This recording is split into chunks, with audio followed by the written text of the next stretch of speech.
Item ಯಾವುದೇ ಇರಲಿ try ಮಾಡಿ ಆಚಿ ಚಿಕನ್ ಮಸಾಲಾ. ದಲಿತ ಬಲಗೈ ಎಡಗೈ ಮೀಸಲಾತಿ ಹಂಚಿಕೆಯ ಜಟಾಪಟಿ ಅಂತೂ ಮುಂದುವರಿತಾ ಇದೆ. ಕೈ ಸರ್ಕಾರಕ್ಕೆ ಇದು ಒಂದು ಕಗ್ಗಂಟಾಗಿದೆ. ಒಳ ಮೀಸಲಾತಿಯ ಹಂಚಿಕೆ ದಲಿತ ಬಲಗೈ ಮತ್ತು ಎಡಗೈ ಸಮುದಾಯದ ಮಧ್ಯೆ ಈಗ ಜಟಾಪಟಿ ಶುರುವಾಗಿದೆ. ಎರಡು ಸಮುದಾಯಗಳ ಜಟಾಪಟಿಯಿಂದಾಗಿ ನೇಮಕಾತಿ ಇಲ್ಲಿ ವಿಳಂಬ ಆಗ್ತಾ ಇದೆ. ಮೇಲಿಂದ ಮೇಲೆ ದಲಿತ ಸಚಿವರು ಶಾಸಕರು ಮೀಟಿಂಗ್ ಮೇಲೆ ಮೀಟಿಂಗ್ ಮಾಡ್ತಿದ್ದಾರೆ. ಏನು ವರ್ಕೌಟ್ ಆಗ್ತಾ ಇಲ್ಲ.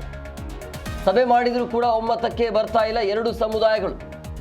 ಸೊ ಮಲ್ಲಿಕಾರ್ಜುನ ಖರ್ಗೆ ಸಿಎಂ ಅವ್ರನ್ನ ಕರೆದು ಮಾತನಾಡಿದ್ರು ಕೂಡ ಗೊಂದಲ ಹಾಗೆ ಇದೆ.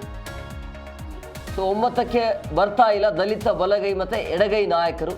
ಸೊ ದಲಿತ ಎಡಗೈ ಸಮುದಾಯದ ವಾದ ಏನು ಅಂತ ಹೇಳಿದ್ರೆ, ಅತಿ ಕಟ್ಟ ಕಡೆಯ ಸಮುದಾಯ ನಮ್ಮದು. ಅಂದರೆ ದಲಿತ ಎಡಗೈ ಸಮುದಾಯ ಹೇಳ್ತಾ ಇರುವಂಥದ್ದು, ಅತಿ ಕಟ್ಟ ಕಡೆಯ ಸಮುದಾಯ ನಮ್ಮದು. ಇಲ್ಲಿಯವರೆಗೆ ನಮಗೆ ಸರಿಯಾದ ನ್ಯಾಯ ಸಿಕ್ಕಿಲ್ಲ. ಹೀಗಾಗಿ ಒಳ ಮೀಸಲಾತಿ ಜಾರಿಗೆ ಒತ್ತಾಯವನ್ನು ನಾವು ಮಾಡ್ತಾ ಇದ್ದೇವೆ. ಸುಪ್ರೀಂ ಕೋರ್ಟ್ ಕೂಡ ಒಳ ಮೀಸಲಾತಿಗೆ ಸೂಚನೆ ಕೊಟ್ಟಿದೆ. ಇದರ ಅನ್ವಯ ಹಳೆ ಮೀಸಲಾತಿಯಲ್ಲಿ ಒಳ ಮೀಸಲಾತಿಯನ್ನು ನೀಡಲೇಬೇಕು ಅನ್ನೋದು ಅವರ ವಾದ. ಸೊ ನಮ್ಮ ಪಾಲು ನಮಗೆ ಕೊಡಿ ಅನ್ನುವಂಥದ್ದು ತೀವ್ರ ಒತ್ತಾಯ ಇದು. ಇನ್ನು ಬಲಗೈ ಸಮುದಾಯದ ವಾದ ಏನು? ಈಗಾಗಲೇ ಒಳ ಮೀಸಲಾತಿ ಹಂಚಿಕೆ ಕೋರ್ಟ್ನಲ್ಲಿದೆ.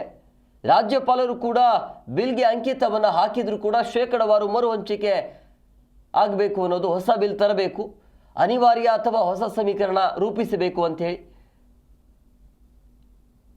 ಹೀಗಾಗಿ ಒಳ ಮೀಸಲಾತಿ ಹಂಚಿಕೆ ಅಧಿಕೃತವಾಗಿ ಆಗಿಲ್ಲ. ಆದ್ದರಿಂದ ಹಳೆ ಮೀಸಲಾತಿಯಲ್ಲೇ ಒಳ ಮೀಸಲಾತಿ ಬೇಡ ಅಂತ ಇವರ ವಾದ.